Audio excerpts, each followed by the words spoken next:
Me and my sister Mia both suffer from fertility issues.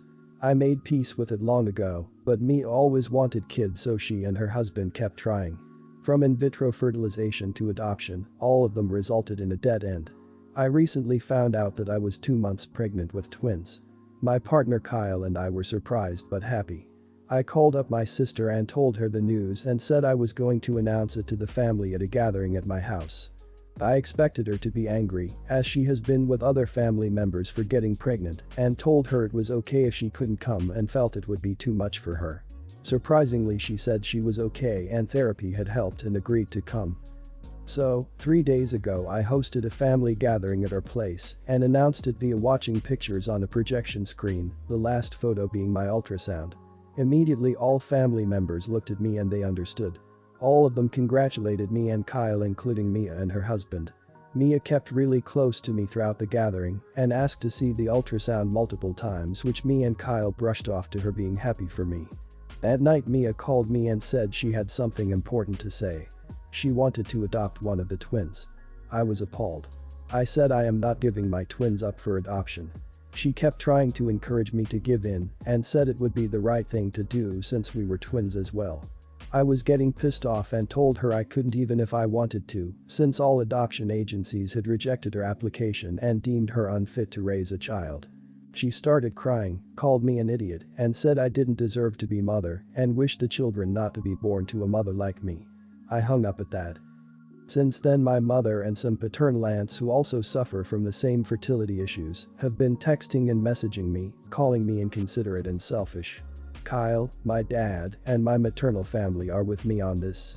My mother says since we didn't plan the baby it wouldn't hurt to give away one of the twins, especially when she would still be in the family.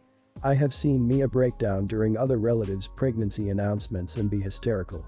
I genuinely thought she was okay with my pregnancy after her being in therapy, but apparently not. Still, I did say those things to her knowing it would hurt her. Some maternal aunt said it was probably a mood swing, but I don't know, am I the idiot? Not the idiot. I'm sorry, but the fact that she'd ask for one of your twins just proves she's not in a healthy mental state to raise children. No sane person asks that. Some people might say it was going too far to mention it, but until she acknowledges the level of crazy she's going to over her infertility and gets help for it, she will never reach a mental state fit enough for raising kids.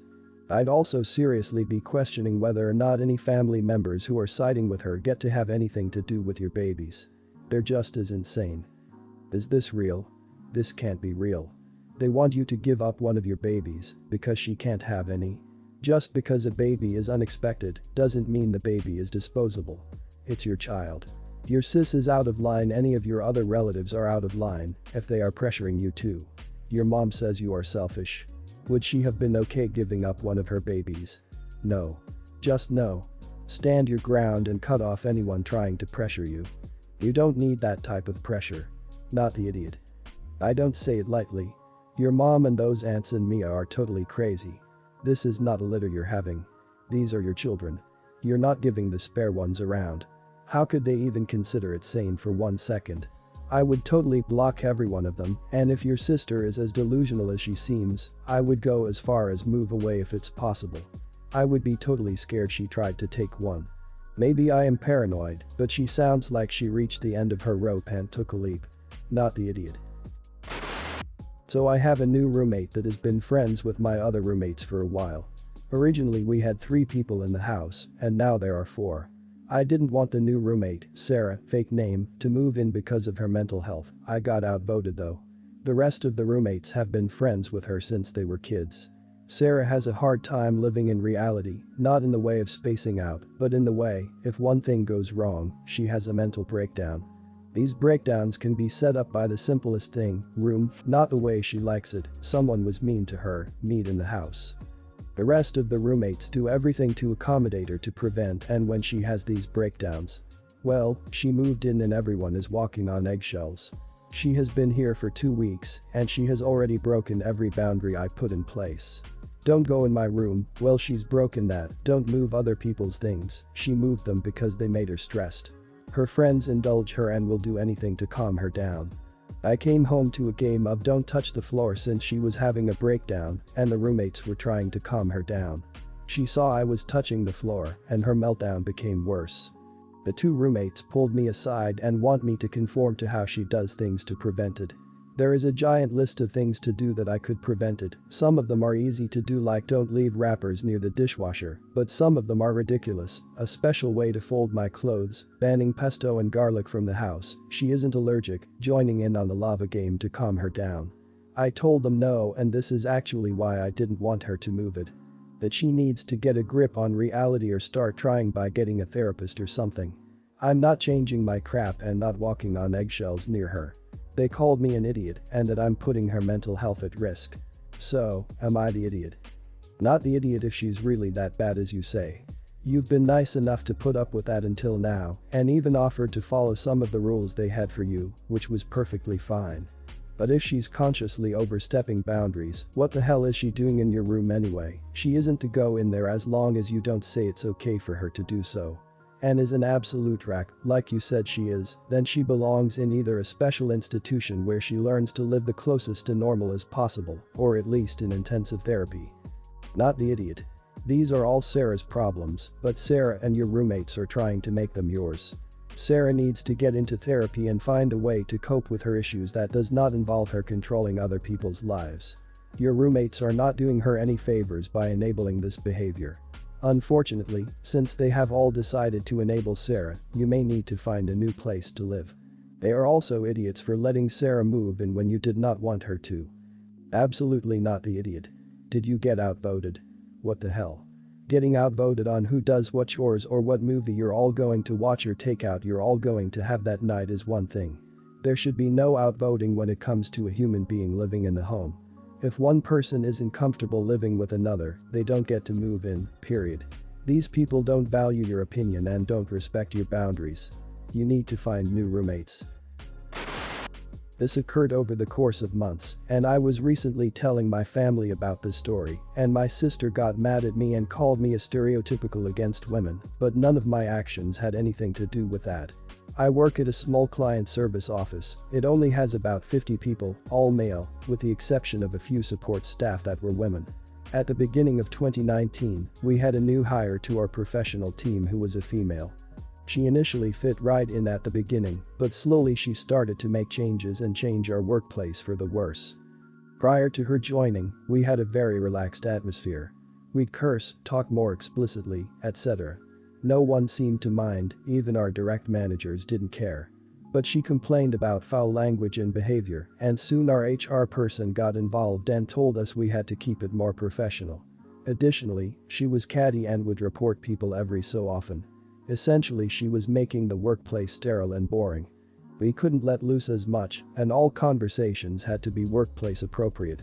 Our team would even have our own little events like going out drinking together afterwards or going to concerts together, and obviously, we excluded her, which she got wind of and, obviously, reported it. So now we weren't allowed to hang out as a team unless all were invited after work. I eventually told our team to not help her out with any projects and give her the bare minimum of assistance if she needed it. Most of the team agreed, and within a few months' time, her performance dropped. I also made sure to report her every time she inconvenienced me. She eventually had a mini breakdown and ended up quitting. Obviously, at work the immediate team celebrated, but my sister apparently thought it was stereotypical against women. I told her if this had been a male doing it, we would have excluded him too. You're the idiot. First, no one thought it was an issue that the company consisted of all men in the important roles, while women were relegated to support staff. What is this, 1950? Beyond that, you absolutely were stereotypical against women. I can only imagine what a boys' club it was there and what the explicit talk really was. It's not unreasonable to want to come to work in a professional environment, and if your behavior rose to the level of her complaining to HR, the problem is not her. That poor woman. You're the idiot. Your workplace is not an environment where you should feel entitled to let loose. You were acting and speaking like a bunch of jerks, and she rightfully tried to amend the toxic environment she was working in. This was stereotypical against women, by the way. I can't imagine you would have described a man as catty if the genders were reversed. If her gender didn't matter, you wouldn't need to constantly reiterate that she was the only woman on your team. You're the idiot. I hope you read all the comments and realize you need to reconsider your actions versus finding ways to justify what happened. Yes, you were a bully. It sounds like you don't think what you did is bullying, and so you can justify it and believe you didn't do anything wrong. Your retaliation for her actions was bullying. You honestly acted like a child when something you liked was taken away from you. Her actions also had legitimate professional reasons. Their reason was, "But this is what I like." So, about a month and a half ago my 32 husband, 37, texted me and told me he didn't know about us, then called later that night to say he wanted a divorce. That he wasn't happy. The very next day, he went to her 23 house. And he's been there pretty much ever since. We have 3 kids. 12, 6, 1. I've been a stay-at-home mom the last year and a half to be with our youngest, and because COVID. So this has left me scrambling, trying to wean our son, find childcare, and get a job. By myself. My ex is staying over an hour away with her. We have pretty much no savings, and he's still paying the bills here until I can find a job and childcare. Now, I've had calls back about jobs, but every daycare I have contacted is full. All of them. Not one accepting 1-year-olds. My ex is spending hundreds of dollars on this girl. He takes her out to eat, buys her things, they go to bars. Also, let me say, a month before he told me he was leaving us, we were looking at houses, planning a move. The kids and I were blindsided. We didn't fight a lot. He works the 3rd shift, so the most we argued about was that he didn't spend enough time with the kids. But we didn't have a bad marriage. I cooked, cleaned, took care of all childcare and household duties. I paid the bills. He worked and slept. Anyway, I've been telling him not to spend our money on her. I need to be able to afford to get my son into daycare if I'm going to get a job. But now all he says is that it's his money and I can get a job. Which I'm trying. And he's no help. I can't do anything without someone to watch my 1-year-old. But I've told him that it's our money until those papers are signed or until I can get a job. He's calling me a petty, jealous idiot, but I think he's the one being unreasonable. He practically abandoned our children. Only sees them because I lost it because our children are having breakdowns and don't understand why he doesn't want to be with us. And was irritated I put them in therapy. Anyway, am I the idiot for telling my ex that he can't spend our money on his new girlfriend until we're divorced or I have a job? Or am I just an entitled idiot? Depending on where you are, there's a reason he doesn't want you on benefits. I'm in the United States, and in some states, if a mother goes on assistance, the state sues the father for child support on her behalf. That means the state will monitor his payments. If he fails, they will garnish wages, cancel his driver's license, make him ineligible for lots of other licenses and benefits, and in extreme cases, incarceration. Go get your benefits that your hard work to earn. The correct pronoun is "are" in this case in reference to that money your soon-be divorcing is making. Not the idiot. Not the idiot. Please print and keep all bank records and credit card statements you can get your hands on. My friend's husband did something similar. He was forced to reimburse all the excess spending he did when it was time to divvy up the marital property. Also, I would definitely hire an attorney, even if you have to take out a loan or credit card. You can often file for temporary relief, which will get you some financial assistance before the divorce is final. Your husband will probably be forced to pay child support and to help with daycare expenses. Not the idiot. And let me tell you about this one divorce decree I read. We live in a no-fault state, so affairs cannot be taken into account, but the wife provided documentation that her husband had spent hundreds of thousands on his girlfriend during the marriage, which was marital property. So when the divorce was being finalized, they added back in what he spent on the girlfriend to the assets, divided it in half, and he got what he spent on his girlfriend and the wife got the property in cash. He also had to pay alimony and child support. Long backstory. I have 2 daughters, Anna, elder, and Carly, younger, who are a year apart. Carly and Anna were close when they were younger but drifted apart in their teenage years. I think she started resenting Carly because Carly always seemed to do well, academically and socially. Anna decided to take loans and go to a college she wasn't really a fan of. Carly got a full ride to Anna's dream college. Anna became very resentful after that. She was sure that Carly chose that college to rub it in Anna's face. I tried my best to accommodate them both. Anna refused to talk to Carly and didn't consent to any form of therapy. Carly refused to compromise as Anna kept being unreasonable. In the end, they both stopped talking to each other. Neither of them has ever asked me to choose between them. As long as I don't bring up the other or try to get them to reconcile, I have a good relationship with both of them. Now, Anna is a single mom with a 3-year-old kid, Alex, who is always in between jobs and in debt. Me and my now wife help out when we can. She receives a bit of child support, but I have to admit that she is struggling. Carly, on the other hand, lives comfortably, has an incredible job, and is living with her long-term boyfriend. Recently, Carly announced that her boyfriend proposes and that she wants to plan a wedding in 2022. She asked me to walk her down the aisle, and I may have cried a bit. However, Anna found out, and then she came over to my house and had a breakdown about how she always thought she would be the first to get married in the family, and she has always wanted me to give her away first. I tried to console her, but she ended up getting angry and told me that I should refuse to give away Carly or have a father-daughter dance with her at the wedding. At first, I refused, but she then threatened to cut off all contact between her or Alex and us. If Alex wasn't in the picture, I would have cut Anna off. As things stand, I need to consider Alex's well-being. Carly is staunchly child-free, and it is very possible that Alex is going to be my only grandchild. Without my help, Alex's life is just going to be much more harder, and I cannot abandon Alex with a good conscience. While I understood that Carly would be upset, Alex was a child and he is priority. I spoke to Carly, explained the situation. I told her that there was still time and I would figure out a way to get Anna to change her mind. If not, I still promised her that I would still be very involved with her wedding, except those two things. Carly just laughed and told me not to bother with her anymore and told me she wasn't going to invite me to her wedding. I definitely know that Anna is an idiot putting me in this position. But am I the idiot for expecting Carly to be more understanding? You're the idiot. Holy crap, are you the idiot? Your oldest child has been an abusive monster to your younger daughter for the better part of her life, and as you've described it here, you've been complicit in it. The fact that you would even remotely entertain Anna's insane demand, grandchild or no, shows how unsupportive you've been.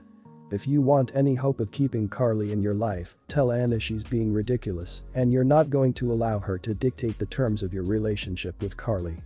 You're the idiot. You're not going to give Carly away because Anna thought she would be the first to get married in the family, and she has always wanted me to give her away first. That's selfish and illogical. The reason Anna is so difficult is because you've enabled her to be difficult and affirmed every bad attitude she's developed over the years. Of course, you're an idiot for expecting Carly to be more understanding. Carly understands the situation better than you do. You're the idiot. Good luck salvaging your relationship with Carly. Her laughing over your response makes me think you've been bending to Anna's demands frequently over the years and taking the easy out. You have your priorities all skewed. Your grandson is not your responsibility. He is Anna's. She manipulated you into taking care of him. The second you do anything she doesn't like, she'll cut you off. Be ready to do this for the rest of your life. She has you right where she wants you. Dance, puppet. Dance.